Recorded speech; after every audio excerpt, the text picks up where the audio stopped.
de 18 grados en la isla en febrero, y fueron una semana en que hubo temperaturas promedio cercanas a los 15 grados.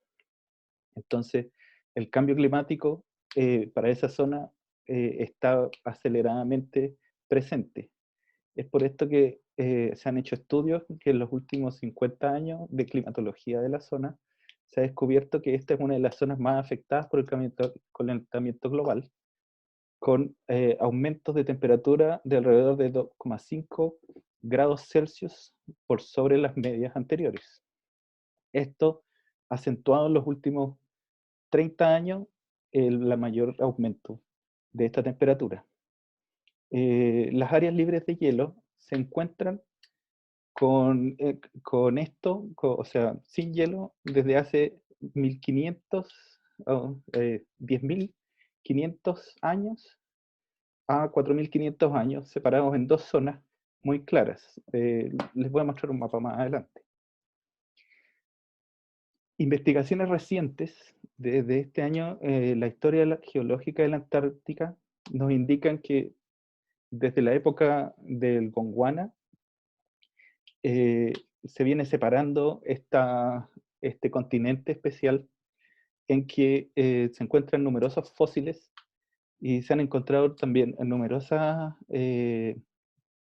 restos vegetales y animales que nos ligan mucho entre la Antártida chilena y nuestro sur de nuestro país. Como ven abajo, PAT significa Patagonia chilena y AP significa Península Antártica. Este artículo especialmente nos indica que en verde las islas que se encuentran de ese color representan formaciones más ligadas hacia el Océano Pacífico y mucho más cerca de la cordillera de la costa, mientras que lo que está en color azul representa la parte interior del continente, o sea, más ligado hacia el lado argentino. Es por esto que estas investigaciones recientes nos conectan mucho más hacia las islas desde nuestro país. El material parental, principalmente suelos derivados de roca volcánica, encontramos gran cantidad de basalto andesita, numerosos piroclastos, pero sin embargo hay lugares de la isla donde se encuentra una gran influencia de rocas sedimentarias que son muy importantes para la formación de nuestros suelos. Desde el punto de vista volcánico de la zona, nosotros encontramos numerosos volcanes inactivos y activos. Los colores amarillos representan los volcanes inactivos, mientras que el color rojo representa el volcán más activo de la zona, el cual se conoce como la Isla Decepción.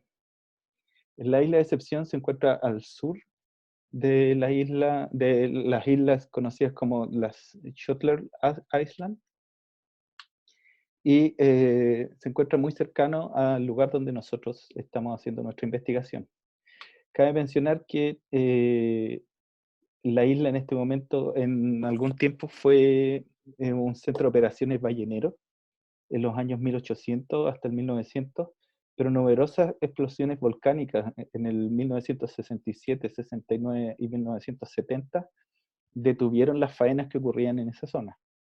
En este momento es un centro turístico porque se encuentran numerosos pozos con termas de aguas calientes, en que muchos cruceros especialmente de Asia, o dando la vuelta por el mundo desde Europa, pasan para esa zona y descansan un momento.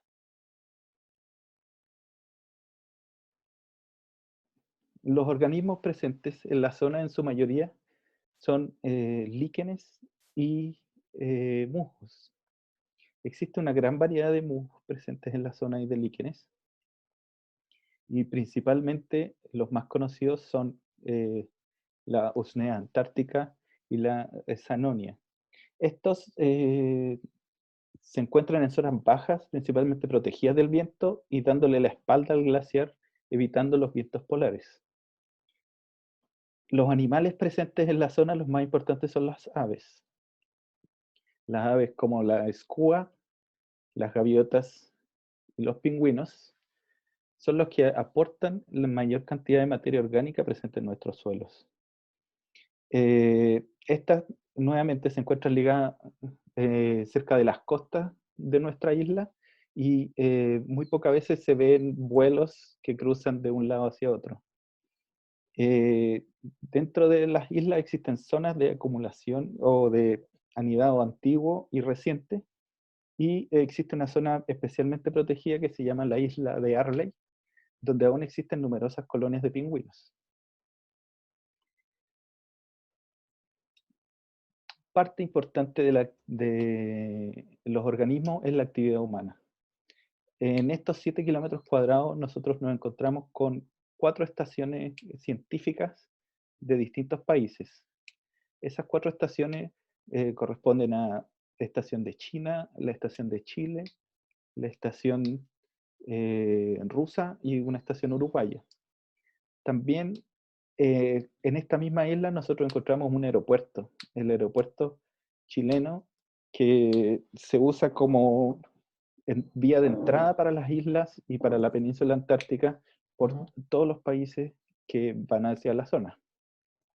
Existe un segundo aeropuerto que se encuentra ligado a Estados Unidos, en el centro de la península, o sea, en el centro de la Antártida y al sur de la península, pero muchos científicos pasan a través de este puerto chileno, este aeropuerto chileno, para seguir hacia las otras bases.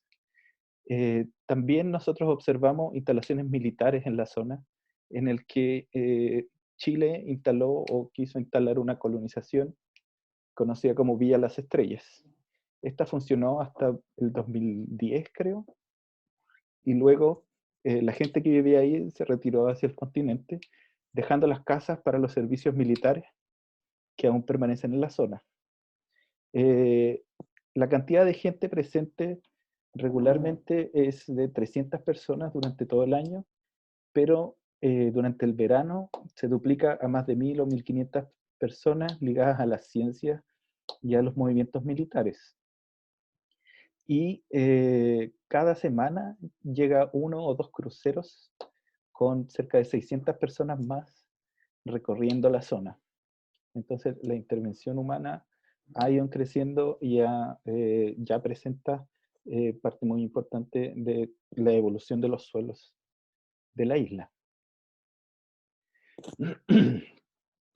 El relieve es lo que nos presenta como lo más importante en el manejo o en la formación de los suelos que nosotros observamos. Un mapa desarrollado por Mitchell en el 2014 nos enseña la geomorfología de la península, en el que los colores morados significan las mayores alturas. Existe un morado oscuro que es una morrena, luego existen los afloramientos y las alturas. Después hay un color amarillo que representa las zonas intermedias, donde generalmente vamos a ver qué suelos se desarrollan ahí. Y luego existen los colores verdes ligados a playas holocenas o playas actuales en la península. El principal factor de formación de suelo es la crioturbación. Los ciclos de humedecimiento y secado, y de congelamiento y descongelamiento que ocurren en la isla, son los más importantes. Esto hace que se vean estos efectos, como ven ahí en la fotografía, de círculos en el que el crecimiento de las plantas puede estar alrededor o dentro, en ciertos lugares más bajos, en el que el agua no puede congelarse por o protección o por la cantidad de sales también provenientes del mar. Este mapa, mientras hacía la presentación lo encontré. Fue publicado recientemente, creo que hace menos de un mes, por los investigadores rusos, en el que, tomando las características del relieve y tomando muestras de suelo, ellos tomaron alrededor de 115 muestras de suelo en todas las islas, crearon este mapa. En la clasificación del USDA y del Soft Taxonomy nosotros tenemos inceptisoles, tenemos entisoles y podemos tener histosoles y la clasificación especial de los histosoles llamados los ornitosoles, el cual derivan completamente de la actividad de las aves. Pero la clasificación de la FAO, del World Reference, nos indica que existen 19 tipos de suelos distintos. Estos 19 tipos de suelos se agrupan en arenosoles, en el número 1, en, ¿cómo se llama el segundo? Criosoles, que es la mayor superficie de suelos encontrada aquí, donde encontramos estos efectos de la crioturbación. Leptosoles, que son suelos rocosos. Si ven los colores, serían los colores del 8 al 10. Fluvisoles, que son suelos formados a través de los flujos de agua en el descongelamiento en el verano. Histosoles, conocidos como material remanente de distintos animales que han vivido en la isla, como no solo las aves, sino que también hay zonas de descanso de focas, de lobos marinos y de elefantes marinos, y que ya el material no es reconocible. Y los ornitosoles, en que todavía nosotros podemos encontrar restos de plumas, embriones, restos de huevos asociados a las aves. Los últimos suelos encontrados por estos científicos fueron los tecnosoles, que están directamente ligados a los asentamientos humanos. Esos son los colores del 16 al 19, los colores rojos, en el que hay una mayor influencia por movimientos de maquinaria que se han hecho en la zona y aplaneamiento para la creación de caminos. Por eso se ven bien característicos. Es por esto, y tomando todo esto en consideración, nuestra investigación tomó la hipótesis de que la materia orgánica acumulada en estos suelos, principalmente lábil, por la ausencia de plantas vasculares que puedan generar lignina o celulosa, se encuentran asociadas a los minerales de aluminio, hierro, manganeso y silicio en suelos de la isla Rey Jorge. Para esto, lo que nosotros hicimos fue cuantificar las asociaciones organominerales con carbono y aluminio, hierro, manganeso y silicio. Evaluamos los contenidos de los minerales cristalinos y amorfos de estos elementos para separar también los contenidos inorgánicos, y hicimos una caracterización de la materia orgánica para sustentar nuestra hipótesis. Aquí tomamos las muestras de suelo en el que separamos en 4 sitios más importantes. Existe la península de Fildes, que es donde nosotros tenemos la mayor cantidad de muestras. La península de Fildes, como les mencioné anteriormente, está separada en épocas de retiro del glaciar. Tenemos una época que ocurrió superior a los 10.000 años y otra época que ocurrió entre los 6 y 8 años. Esto nos puede llevar a alguna diferenciación, pero lo vamos a ver a continuación. El otro sitio es la isla de Arley, donde tenemos una mayor influencia de aves y en donde esa isla ha sido habitada por aves el mayor tiempo que nos hemos encontrado y sigue siendo habitada como una zona de protección. Tenemos un sitio que le denominamos Glaciar Collins, que se encuentra en la parte superior. Y cruzamos la bahía al frente hacia otra península, que es la península de Barton, porque observamos características especiales de esos suelos. Las fotos les van a indicar al tiro qué es lo que ustedes ven. Las calicatas, a través de la literatura, nosotros recogimos información de la geomorfología, vimos en terreno la vegetación, si se encontraba cubierto, si era desierto. Medimos la altura que se encontraba sobre el nivel del mar, la distancia al glaciar, si eran de época antigua de retiro del glaciar o más nuevas. la mineralogía, las posiciones en altura, y si encontramos un grupo subvolcánico que se llama, donde ellos tienen agrupaciones los geólogos han hecho agrupaciones de suelos de la mineralogía de las penínsulas. Entonces, esta tabla la vamos a seguir viendo de forma más resumida. Lo importante aquí es la ubicación y los 4 sitios que nosotros separamos: la península de Fieldes, el sitio Collins, la isla de Arley, la península de Barton. Para hacer la diferenciación de los minerales y su asociación con la materia orgánica, nosotros extrajimos por el fraccionamiento de ditionito, oxalato y pirofosfato los minerales de aluminio, hierro, manganeso y silicio. El ditionito nos extrajo los óxidos libres totales, el oxalato los óxidos amorfos e hidratados, y el pirofosfato los complejos orgánicos. Así, operacionalmente, estimamos un contenido inorgánico, primero un contenido orgánico de libres no amorfos, en que le restamos al ditionito, le restamos oxalato y restamos pirofosfato. Un contenido inorgánico de los componentes amorfos, en el que restamos al contenido de oxalato, el contenido de pirofosfato, y un contenido orgánico representado por la extracción de oxalato. La nomenclatura que le colocamos fue L, N y orgánico al mineral, porque encontramos raro decir, por ejemplo, manganeso cristalino o manganeso amorfo. Entonces no quisimos meternos en una complicación semántica de la literatura. También determinamos contenido total de carbono orgánico y nitrógeno total, las bases de intercambio que aún estamos en proceso de análisis, y el contenido de fósforo de los suelos, que es un importante indicador de la actividad de las aves. Entonces, los sitios observados, vamos a hablar por penínsulas.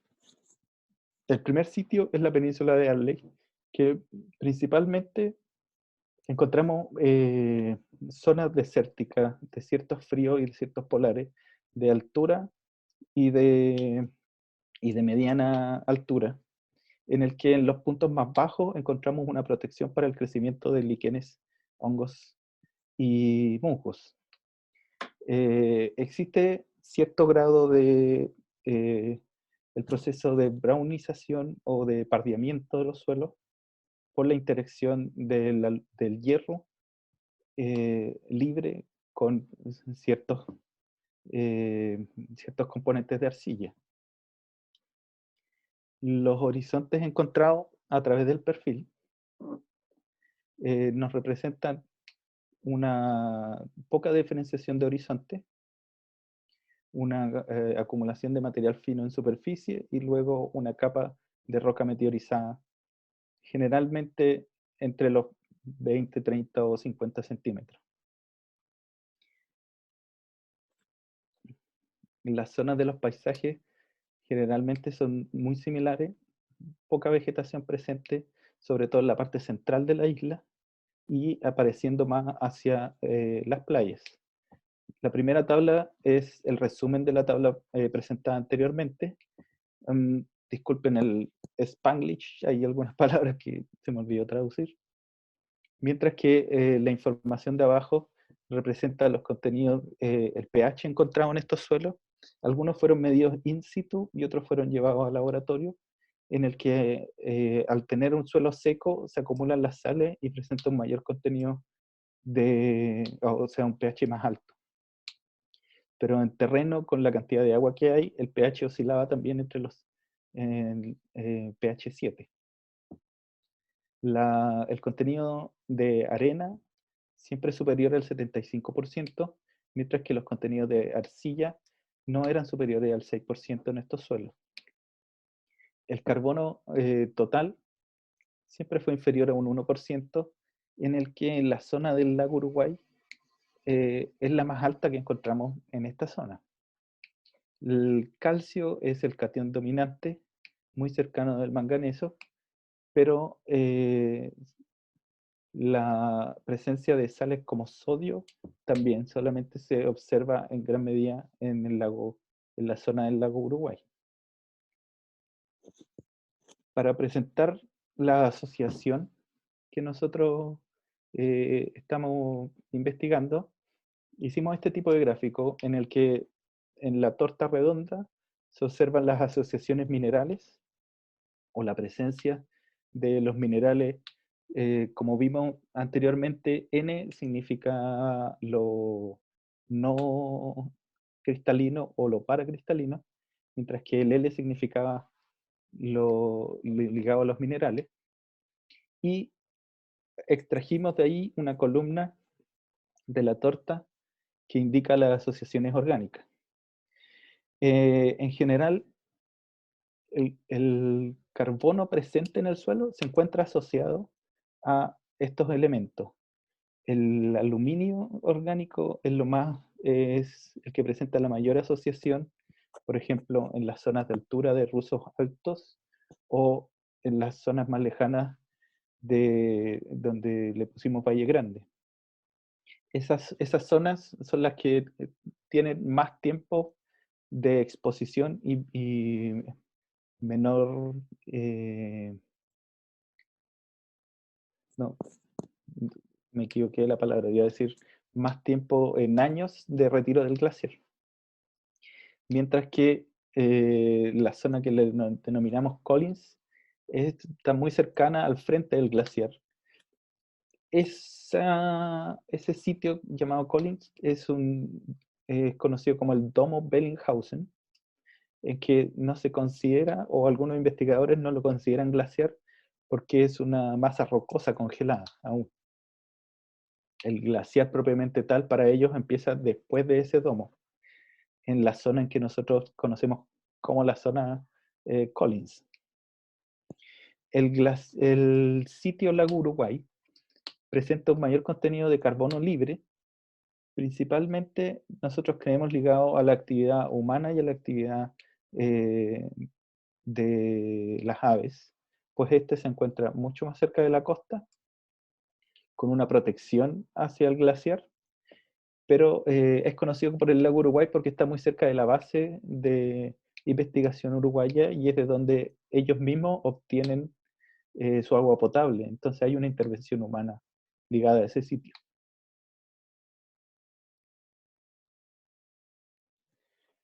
El siguiente sitio fue la bahía Collins, que nos encontramos mucho más cercano al glaciar. Aquí es un afloramiento rocoso en donde se distinguen distintas playas. Y en una de estas playas existe una caída de lengua de morrena. Entonces quisimos analizar qué es lo que ocurría en este sitio. Importante destacar que en este sitio existe una gran presencia de aves. Hay una colonia de aves muy grande, entre gaviotas y escúa. Y la materia orgánica ligada a los sitios rocosos está totalmente ligada hacia la presencia de esos animales. Como ven ahí, el sitio superior es muy delgado, pero presenta una gran acumulación o sea, una mayor acumulación de óxidos de hierro, se podría decir, en que toma mucho más color este suelo. Mientras que el sitio inferior, como se ve en la fotografía, es una lengua de material que cae hacia el mar, en el que están mucho más mezclados los materiales y también son más recientes ligados al glaciar.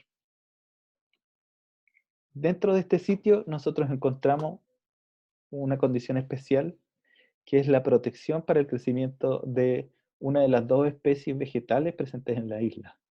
Aquí encontramos la Dechampsia antártica, que es una planta vascular que crece completamente ligada a la materia orgánica producida por las aves. Ellas son las que dispersan las semillas y ellas son las que protegen en algún sentido y lo usan también como parte de sus nidos.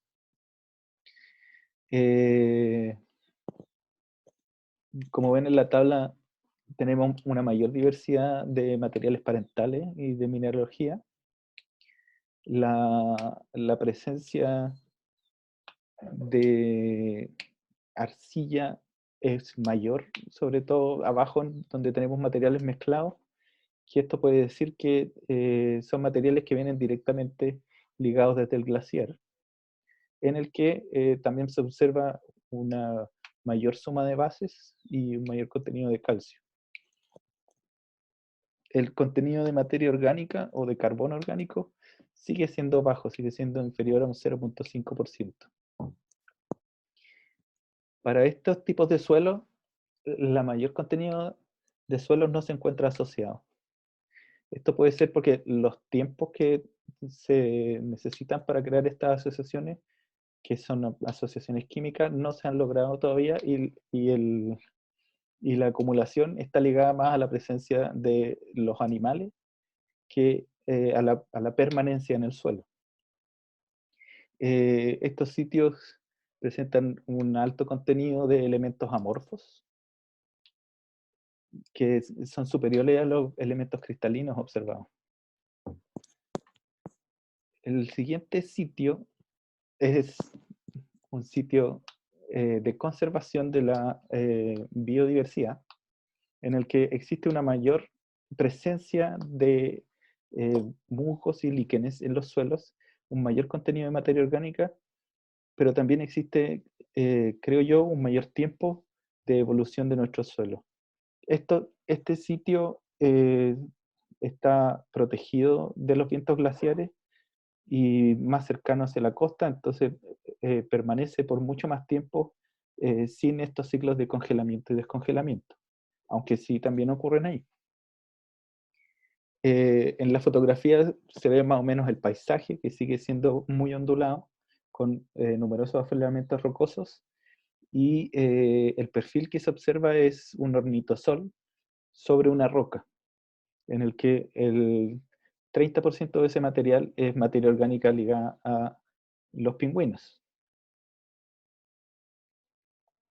Al sur de la isla nosotros encontramos los suelos minerales. Los suelos minerales en esta zona sí presentan un mayor grado de agregación de material y, como vamos a ver a continuación, un mayor contenido de arcillas. Se observa una mayor cantidad de colores pardos y pueden o no pueden estar cubiertos por líquenes y musgo.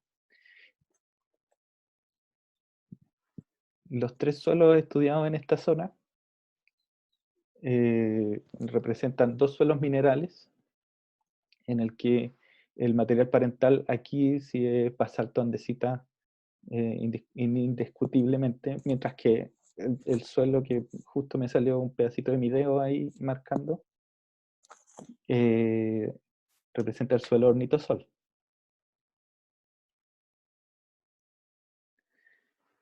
Es, la presencia de musgo y líquenes en la zona sur puede ser muy importante. Estas coberturas que ustedes ven se demoran cientos de años en generarse. No es algo momentáneo ni de décadas, es algo que se ha generado a través de mucho tiempo. Por eso los suelos encontrados bajo esta zona tienen altos contenidos de material que muchos de estas simplemente los captan para ir generando colchones donde poder crecer. Como les mencioné, la mineralogía basalto andesita se encuentran en periodos intermedios de altura, se encuentran protegidos directamente del glaciar. Los contenidos de arcilla son superiores al 10% y en la calicata 2 incluso superiores al 20%. Los pHs, nuevamente, existe una acumulación de sales al momento de secarlo, pero in situ y al estar siempre húmedo, se observa un pH también cercano, o cercano al 7 o un poquito superior. Pero nuevamente el calcio es el elemento más importante asociado a la saturación de bases. Cabe destacar los contenidos de potasio y fósforo del ornitosol, que superan con creces cualquier necesidad de un cultivo. Y como es de esperar, las asociaciones de organominerales de estos suelos se encuentran principalmente ligadas al aluminio orgánico, pero la gran cantidad de carbono se encuentra libre o no asociado, lo que podríamos esperar que a un aumento de temperatura, grandes pérdidas de este material podrían ser observadas. En la parte mineral domina el hierro y domina el hierro cristalino por sobre elementos amorfos. La última parte, y por lo que quisimos cruzar, fue la isla, la península de Barton, que se encuentra al frente de la península de Fildes, en el que desde nuestro punto de vista, desde Fildes, se observaban suelos de colores rojizos muy intensos. Al cruzar nos encontramos con estas cascadas de roca meteorizada, también observándose este color, y al hacer las calicatas nos encontramos con un fierrillo que se estaba formando en profundidad cerca de entre variable entre 50, 30 o 60 centímetros. Aquí analizamos dos perfiles, uno en el interior y otro hacia la costa, en el que el perfil de la costa, si bien el material es mucho más mezclado, se observa el fierrillo en profundidad cerca de los 50 centímetros. Hacia el interior existían estos suelos un poquito más estratificados, también observándose este fierrillo en profundidad y cambios importantes de color del primer horizonte a un segundo horizonte, en el que las acumulaciones de hierro son las más importantes. En esta zona, nuevamente hablamos de basalto andesita y sedimentos por la mezcla de la posición de morrena en la playa, un alto contenido de arena, bajos pHs, una muy baja suma de bases, con muy bajos contenidos de los elementos, y nuevamente el calcio dominando la suma de bases.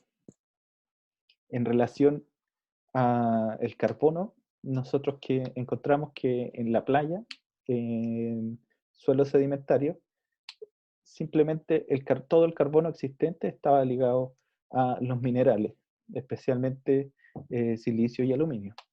Mientras que ya al interior, donde hay una cierta estabilización, existe algún carbono libre, pero nuevamente el carbono se encuentra ligado a los minerales. Cabe destacar la diferencia en que la playa de Corea, con su mezcla de material, existe un mayor contenido de hierro amorfo, mientras que en el suelo ya más estabilizado existía un contenido de hierro cristalino en mayor cantidad en nuestros suelos. Luego de este análisis, dijimos, tenemos que analizar la materia orgánica. Es por esto que en el Centro de Núcleo de Biorecursos y Tecnología de la Universidad de la Frontera, utilizamos un equipo que se llama la termogravimetría con calorimetría diferencial de barrido. Esto es, nosotros metimos una muestra de suelo y realizamos un incremento de temperatura midiendo cambios de flujo de calor, cambios de peso de la muestra, o sea, pérdida de suelo, y también revisamos eh, la derivada de esta pérdida de suelo para ver los puntos importantes. Todo esto lo hicimos junto a Paulina Jara, una profesional responsable y que trabaja ahí en ese centro. Para estas comparaciones, nosotros buscamos los extremos. Entonces buscamos el suelo que tuviera un mayor contenido de materia orgánica con uno que tuviera un menor contenido de materia orgánica. Y esto lo hicimos comparando el ornitisol de la isla de el frente de Fidles y el suelo de la península de Barton. Y vemos estos tres gráficos. Estos tres gráficos nos indican, primero, hacia arriba, la pérdida de calor. El ornitisol está con línea roja aquí y el inceptisol está con línea azul. en el que se observa una pérdida de calor inicial por la pérdida de agua del suelo. Eso también representa una pérdida de peso de suelo en que se encuentra como agua apretada. Y finalmente, la derivada de la pérdida de peso nos indica que cercano a los 100 grados hubo una gran pérdida de esta agua a través de vapor de agua. Luego, observamos pendientes en la pérdida de peso constante en el insectisol, en el que hubo una pequeña pérdida de peso hasta llegar a una estabilización, pero no podemos asociarlo directamente a un contenido de materia orgánica, sino que también pueden ser presencias de otros compuestos como los carbonatos. Mientras que en el ornitosol observamos un segundo pic en el área de la materia orgánica lábil, que es conocida la temperatura de volatilización de los compuestos orgánicos de 300 a 400 grados Celsius, y una muy baja pérdida de peso de nuestras muestras de suelo en esos elementos, en áreas de materias orgánicas más complejas, lo que nos indica que la materia orgánica encontrada simplemente en su mayoría es una materia orgánica lábil. Es así como este análisis nos sirvió para hacer un segundo análisis en el que, utilizando los PIC observados anteriormente, eh, lo acoplamos a un cromatógrafo de gases para determinar qué compuestos estaban presentes. Aquí tuvimos un segundo problema, en que el contenido de materia orgánica del suelo era tan bajo que no hubo una determinación. Simplemente se volatilizó todo en un inicio y salió una línea sin poder identificar compuestos. Es por esto que optamos por utilizar el ornitosol y compararlo con la materia orgánica proveniente de los líquenes, para saber quizás si la materia orgánica presente en el suelo tenía alguna relación con lo presente en los líquenes.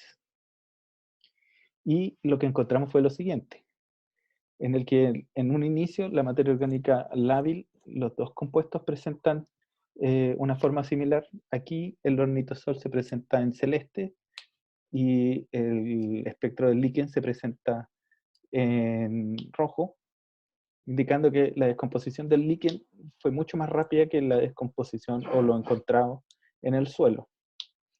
El compuesto más importante que destacó, que representa el 17% del total de los compuestos sólidos, son los furanos. Los furanos son también conocidos como dioxinas y son un grupo que puede presentar problemas de contaminación en los suelos.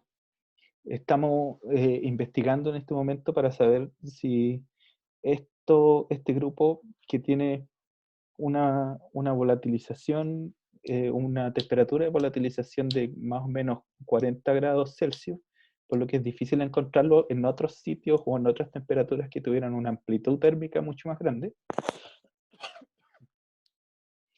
vienen de procesos de formaciones naturales en el suelo, vienen de la alimentación de los pingüinos o de las aves como una bioacumulación de la cadena trófica, o pueden ser parte de la contaminación que está llegando hacia la isla por la descomposición o los combustibles fósiles ocupados en la zona.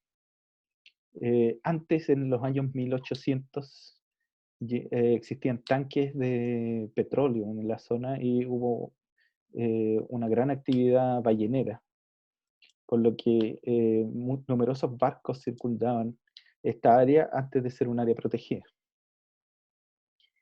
Con esto, las conclusiones de nuestro trabajo hasta el momento son que los suelos, especialmente en la península de Fildes y la península de Barton, existe una relación entre los minerales de suelo y la captura de carbono.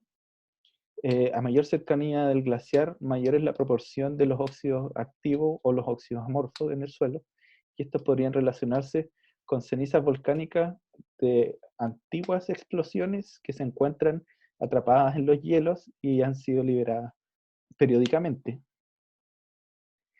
La mayoría de la materia orgánica que se encuentra en la isla se caracteriza como lábil y que los suelos con mayores contenidos de materia orgánica en la isla presentan este elemento como libre, no asociado a relaciones organominerales ni complejos, por lo que un aumento de temperatura a través del cambio climático podría existir una gran descomposición y una pérdida de este elemento. Esa es mi presentación. Muchas gracias por escucharme y si tienen alguna pregunta, estoy disponible. Muchas gracias, Francisco, por la súper interesante presentación. Queda abierto, como decía Francisco, a las preguntas si levantan la mano por el chat o quien desea hacerlas. ¿Alguna pregunta? Tal vez esto podría dejar de compartir pantalla para que nos viéramos todos, ¿no? Ya. Bueno. Sí. No sé si hay alguien. Don Oscar, sigue. Gracias, hola, buenos días. Y gracias por la presentación, Francisco, bien interesante y que abre muchas nuevas preguntas para poder tratar de entender qué es lo que está pasando acá en estos ambientes. Y me llamó la atención, dentro de los antecedentes que presentaste, estas formaciones de cementaciones con hierro. ¿Cuál sería la dinámica pedológica de formación de estas cementaciones? ¿Cuál es el origen? ¿Depende del material parental? ¿Depende de la acción de los organismos? ¿Cuán importante es el clima, pensando que es bastante parejo, homogéneo y ralentizador de procesos en esa zona? Entonces, tu visión, ¿cómo sería esa dinámica de formación de estos materiales cementados con hierro? Gracias, Oscar. Agradecido de tus palabras. Primero, yo creo que el clima puede ser el factor más importante que ocurre en esa zona, asociado al material parental. Los procesos de congelamiento y descongelamiento que ocurren ahí son en general los más acelerados que uno puede observar en el área de la Antártida.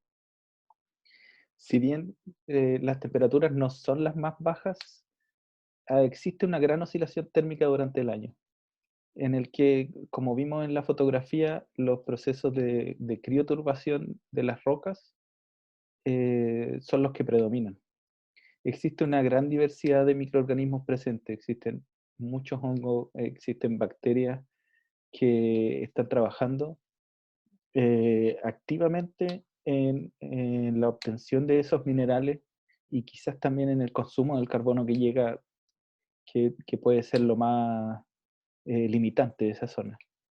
Pero los procesos de congelamiento y descongelamiento juntos y asociados al material parental son los que deberían tener esos procesos de la formación de esas cementaciones.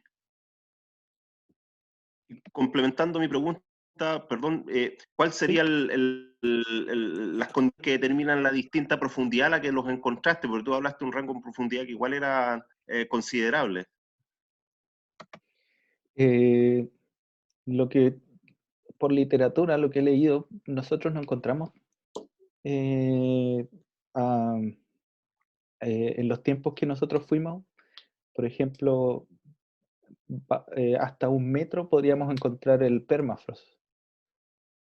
Entonces, la cercanía o la altura del permafrost dentro de la zona podría ser un factor importante a considerar dentro de esas acumulaciones.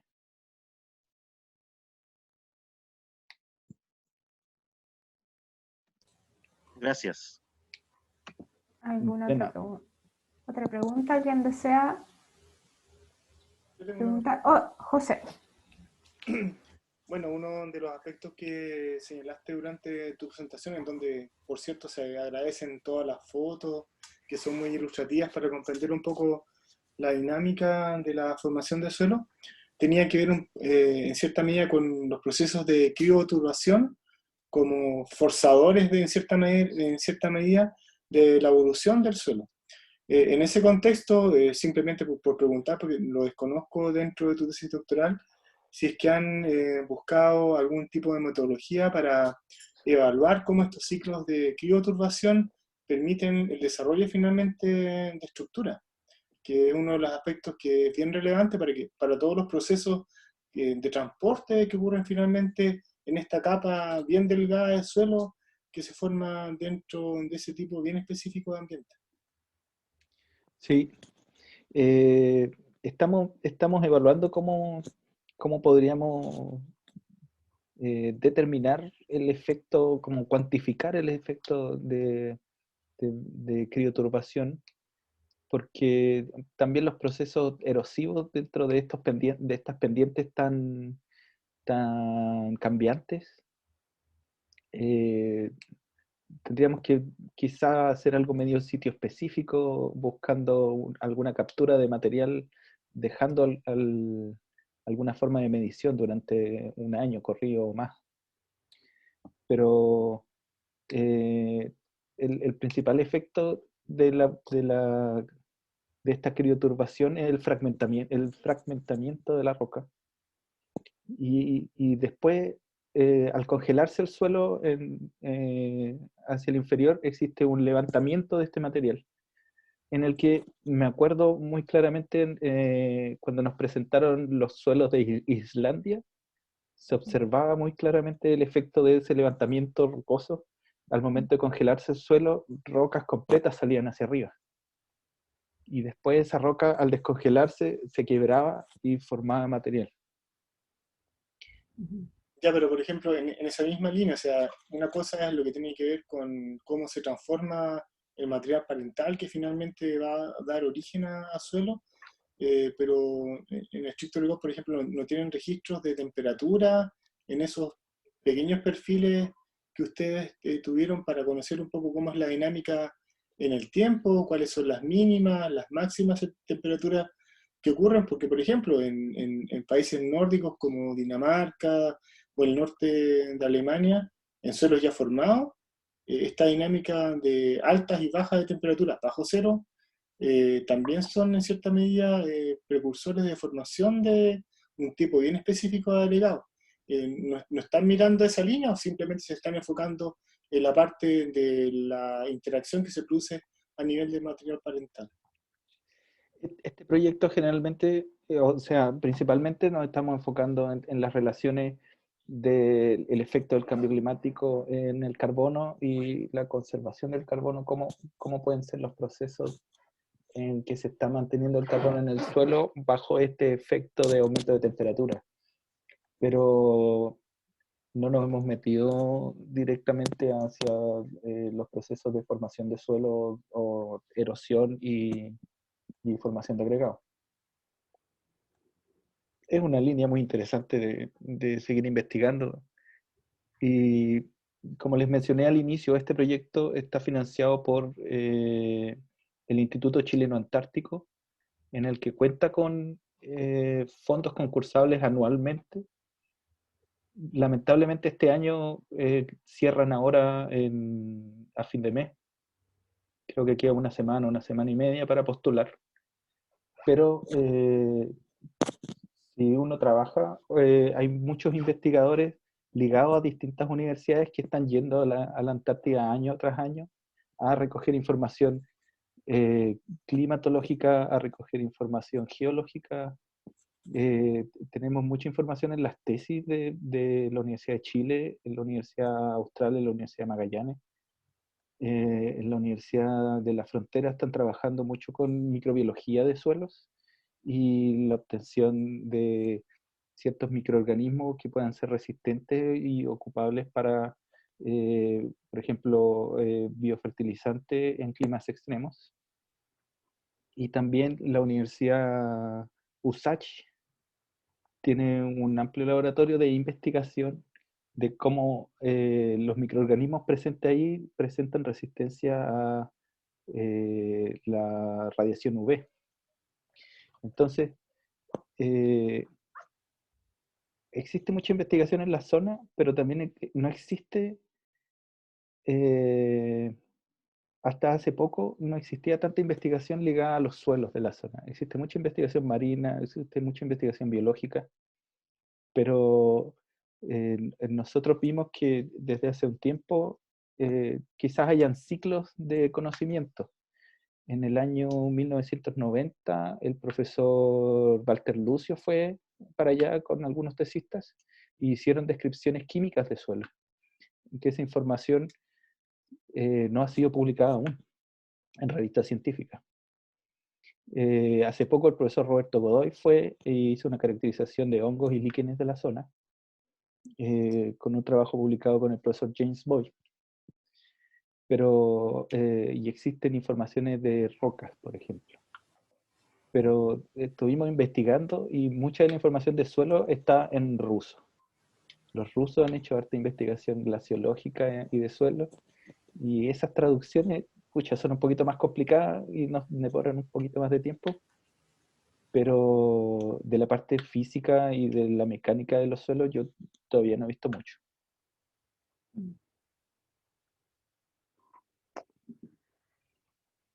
Bien.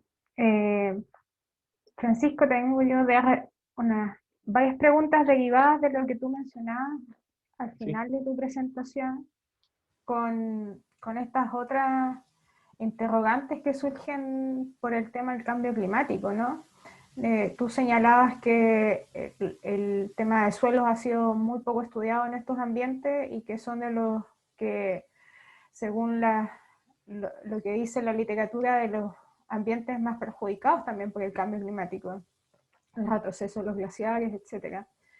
En este sentido, dentro del estudio que están desarrollando, apuntan a hacer cuantificaciones de carbono, de stock de carbono, de cuál es la potencial pérdida, porque como tú mencionabas, hay mucho del carbono que es lábil dentro de las fracciones y estas son las más susceptibles a perderse. Entonces, y más aún me llamó mucho la atención que yo no desconocía la cantidad de personas que están yendo anualmente, sobre todo en la época estival, donde es más sensible de aumentar estos ciclos de descomposición de la materia orgánica, ¿no? Entonces, pone una luz de alerta ahí que está ocurriendo con el stock de carbono en este ambiente. Muchas gracias por la pregunta y por poner acento ahí en el cambio climático. Nosotros, cuando estábamos ahí, estuvimos conversando con varios científicos, sobre todo por este evento que ocurrió el año pasado en la zona, en que hubieron temperaturas superiores a los 18 grados medidas en la isla, en el que fueron las noticias a visitarnos, porque querían saber qué estaba pasando. Y muchos investigadores también coincidían que lo que hace este cambio climático es que primero lo hace también más susceptible a la entrada de especies invasoras, porque ya no es un clima tan extremo. Entonces, lo que vemos con las colonizaciones de las especies de pastos puede ser, eh, puede ser un importante indicador de qué es lo que puede estar, o lo que pueda ocurrir en el futuro. Porque ya están entrando, por ejemplo, se observaron nuevas especies de aves que están llegando a la zona, o también se están observando que ciertas colonias de pingüinos se están moviendo más hacia el sur, escapando de depredadores. Y por lo que nosotros vemos, el carbono presente se va a perder muy rápidamente. Pero también puede haber un incremento en la acumulación de carbono al hacerse un sitio menos árido. Entonces va a existir un balance. Lo que sí ya no va a ser lo mismo que antes. Y eso es una pérdida. Pero en ese mismo sentido, tú dices que pueden haber zonas de mayor acumulación por este cambio, entonces, o que pasen a otras fracciones más estables del suelo. Yo creo que sí, que podría haber un incremento, pero ligado a las nuevas colonizaciones o de estas especies vegetales que estamos viendo que nos van a entregar unos contenidos, por ejemplo, materias orgánicas más recalcitrantes, o nuevas colonizaciones de animales que lleguen al área. Ya.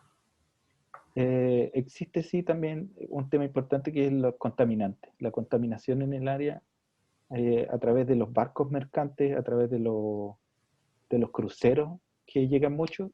Por ejemplo, si ustedes ponen en Google ahora imágenes de la isla de Decepción, lo que salen son bañistas en traje de baño, bañándose en las aguas calientes que se presentan ahí.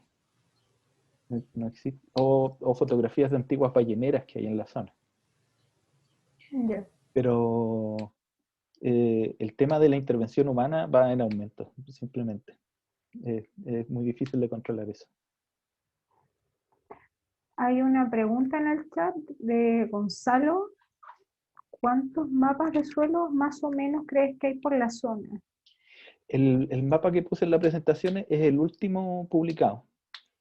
Existen numerosas caracterizaciones de suelo.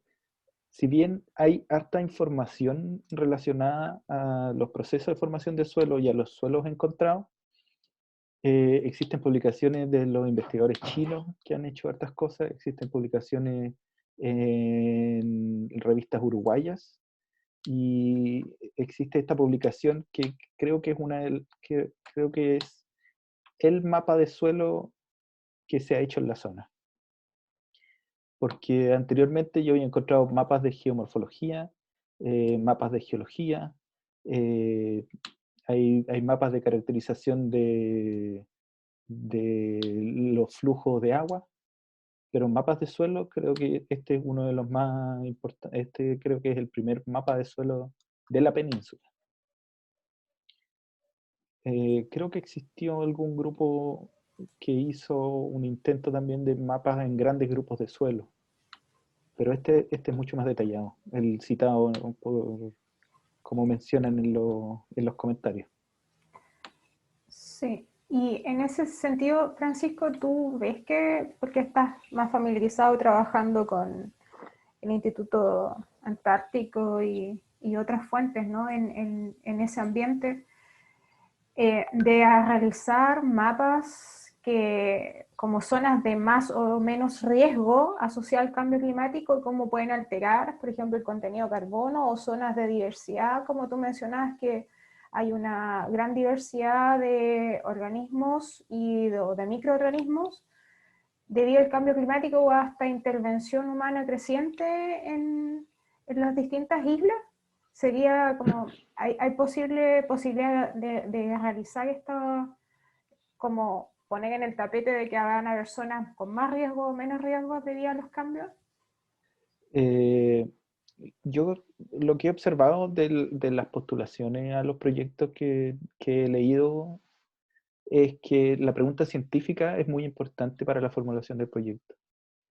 Entonces, el resultado del mapa puede ser importante para la publicación, pero la pregunta científica asociada a ese resultado puede ser más importante o más definitorio al momento de obtener un fondo.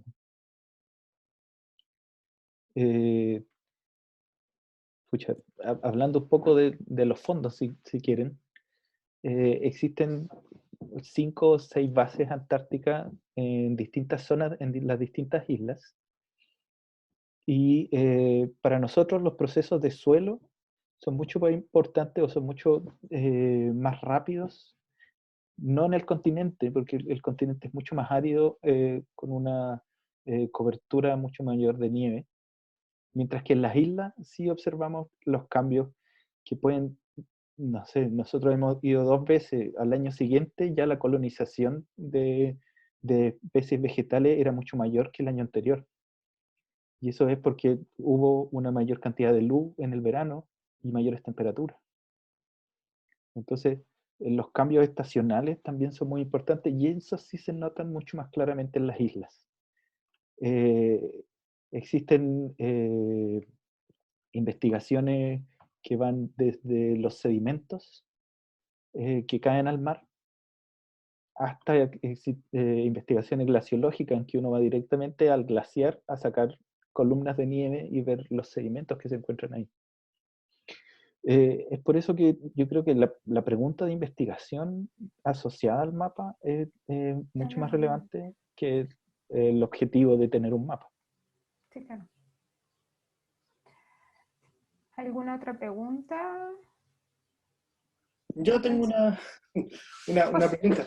A ver, lo que pasa es que me llamó mucho la atención cuando mostraste esa clasificación de suelos que hicieron en la publicación de los colegas rusos, en Sí, términos de la definición de Technosols.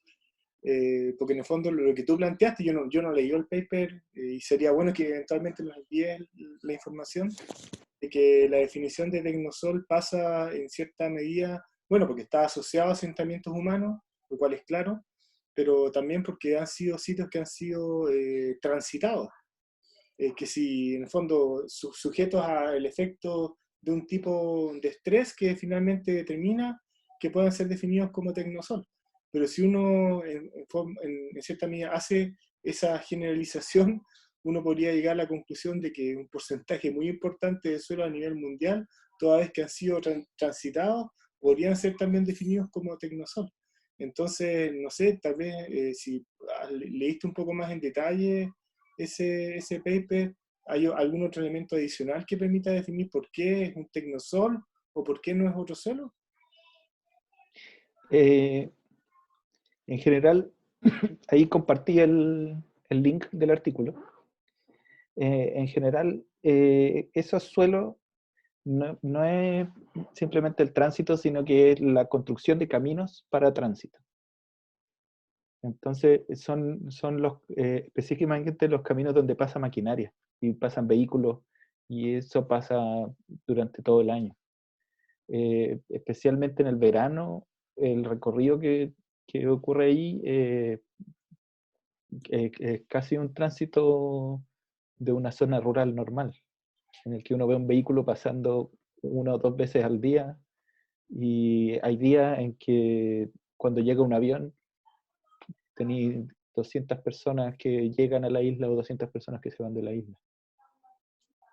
Ya, pero si se plantea ya desde la construcción de un camino queda muchísimo más claro. Ahí ya no queda absolutamente ninguna. Gracias. No, por eso el mapa está bien detallado, que son unas líneas nomás dentro de la...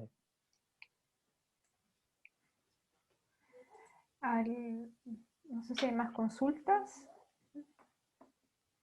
para Francisco o comentarios. ¿No? Bueno, si no hay más comentarios, te damos las gracias, Pancho, por la presentación, por las fotos, por todo, que es un tema bastante más desconocido en términos de los suelos. Y gracias por compartir el link también. Y le doy el pase a la Ingrid, que va a compartir y anunciar la próxima presentación. Ingrid.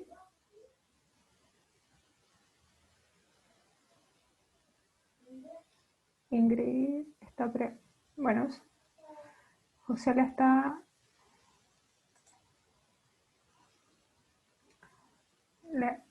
¿No se escucha, José? Mientras tanto, quiero decir Sí.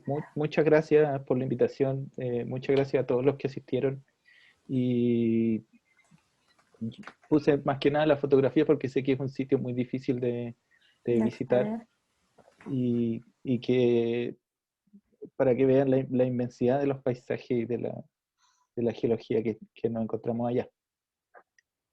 Gracias a ti, Pancho. Okay. Muchas gracias, Francisco, por tu exposición. El próximo 8 de octubre tenemos nuestra 9ª charla ya.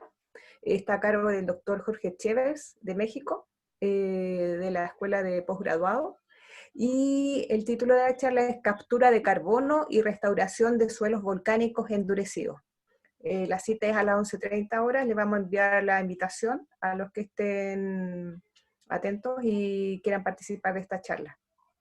Si no hay nadie más que tiene que decir algo. A mí me gustaría nada más comentarle al ponente de la Universidad de la Frontera sobre la posibilidad de quizás también registrar algunas especies que no estén, no solamente las nuevas, sino las que se empiecen a desfasar en el tiempo, porque al cambiar el clima, así como los pingüinos están yendo hacia el sur, habrá otros que lleguen antes, y entonces todo eso va a alterar pues toda la cadena trófica. Entonces creo que sería interesante, si es que se puede, porque a veces todo depende de los dineros para tener la cantidad de registros posibles, la cantidad de gente trabajando en ello. Yo pienso que sería una muy buena oportunidad al mismo tiempo registrar esos cambios en los tiempos de llegada y no de otras, de las especies que ya existían, más los tiempos más los desplazamientos de las especies existentes, como el caso de los pingüinos que se están yendo pues más hacia lo frío, ¿no? Gracias. Laura, Sí. muchas gracias por tu pregunta. Yo quizás se me olvidó mencionar, en la isla uno se queda en unos búnkers donde compartimos con numerosos científicos de muchos países. Ajá. La isla, la Antártida, se encuentra dentro de un protocolo y de un pacto de paz de las Naciones Unidas, en que Inglaterra y Estados Unidos llevan la bandera de la investigación, pero existen muchos países con bases.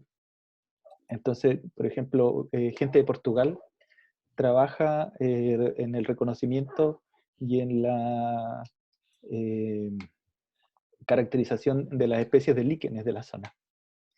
Y ellos llevan varios años caracterizando hacia dónde se están moviendo esos líquenes, como tú preguntas.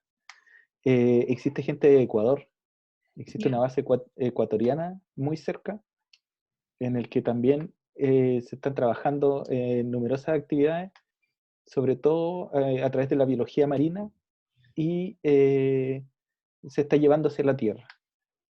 El fuerte de la investigación allá siempre ha sido biológico y ligado a los movimientos de los peces, las ballenas, los pingüinos, las algas, y ahora estamos entrando hacia la Tierra como estamos viendo que se están descongelando ciertas zonas nuevas.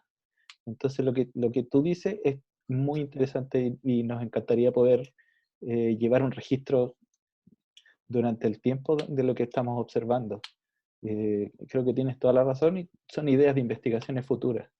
Los proyectos de INACH duran 3 años y después de esos 3 años uno puede repostular para seguir ciertas investigaciones. Pero también existe financiamiento en Ecuador, yo sé que existe financiamiento en Perú, todos asociados a movimientos junto con la Armada Chilena, que es la que tiene el aeropuerto disponible para todos. Así que muchas gracias. No, al contrario. Entonces para cerrar la presentación de hoy, agradecemos una vez más a Francisco Nájera por su excelente exposición y lo invitamos para el próximo 8 de octubre. Expone el doctor Jorge Chever de México con el título Captura de carbono y restauración de suelos volcánicos endurecidos. Así que nos vemos hasta el 8 de octubre. Adiós. Un comentario cortitito más. Ahorita me quedé pensando, doctor Nájera, que puede ser que esto fuera del interés de FAO y que pudieran, a través de un proyecto, el destinar recursos para eso, porque toda la cuestión de biodiversidad en este momento es de suma importancia para FAO y sí está destinando dinero, sé de dineros que ha destinado a otros países, será quizás cuestión de intentarlo, sobre todo ustedes tienen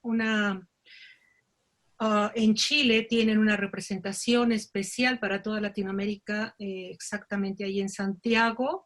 Entonces, quizás pudieran, no recuerdo el nombre de la señora, es una mujer la que está a cargo de la oficina regional para toda Latinoamérica y quizás ella pudiera darles más información acerca de la posibilidad de fondos para estudios acerca de esto, porque finalmente es el tema de biodiversidad y el tema de biodiversidad en este momento es trascendental para la FAO. Tan es así que incluso, por ejemplo, no el secretario general, sino el director de esta parte, que antes era director de tierras, ahora es director de suelos, biodiversidad y cambio climático. O sea que es de tal importancia que incluso se ha cambiado el título de la dirección.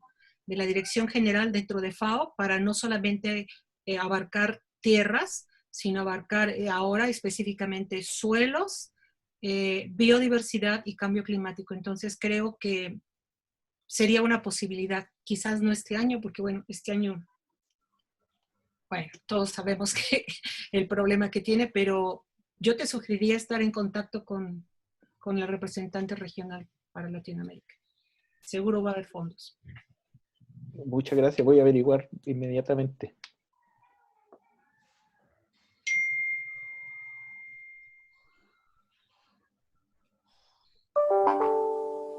Entonces, bien, entonces vamos por teléfono. ¿Sí? Don Jorge. Gusto de saludarte, nada de dormir.